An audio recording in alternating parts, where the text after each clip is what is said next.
السلام علیکم ورحمۃ اللہ وبرکاتہ۔ وضو کرنے کے بعد شیشہ دیکھنا کیسا ہے؟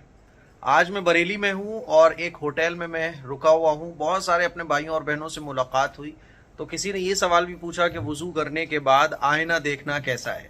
دیکھو، میں وضو کر کے آیا، مغرب کی نماز میں نے ابھی پڑھی، اور جب وضو کرنے کے بعد آیا تو جہاں میں وضو کر رہا تھا وہاں پہ بھی ایک بہت بڑا مرر لگا ہوا تھا، شیشہ لگا ہوا تھا۔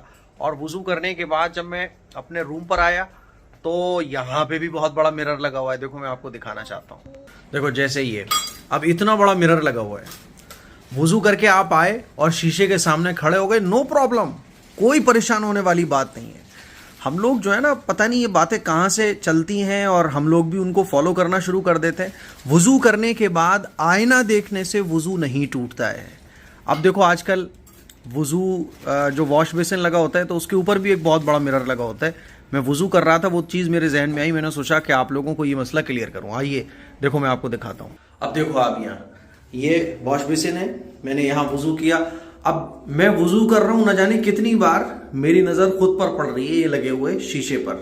تو وضو کے دوران بھی اگر آپ کی نظر شیشے پر پڑ جاتی ہے اور جان بوجھ کے بھی آپ اگر شیشے پہ نظر ڈال رہے ہو تو وضو آپ کا ہو جاتا ہے، وضو میں کوئی فرق نہیں پڑتا۔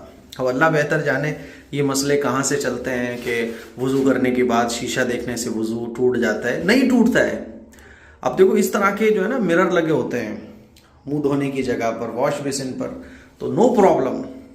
اس لیے دین کو سیکھو، غلط فہمیاں جو ہمارے معاشرے میں پھیلی ہوئی ہیں مسئلے کو آپ علماء سے معلوم کرو، ٹھیک ہے؟ تو یہ مسئلہ جو میں نے آپ کو سمجھایا اپنے گھر پہ سب کو سمجھائیے۔ السلام علیکم ورحمۃ اللہ۔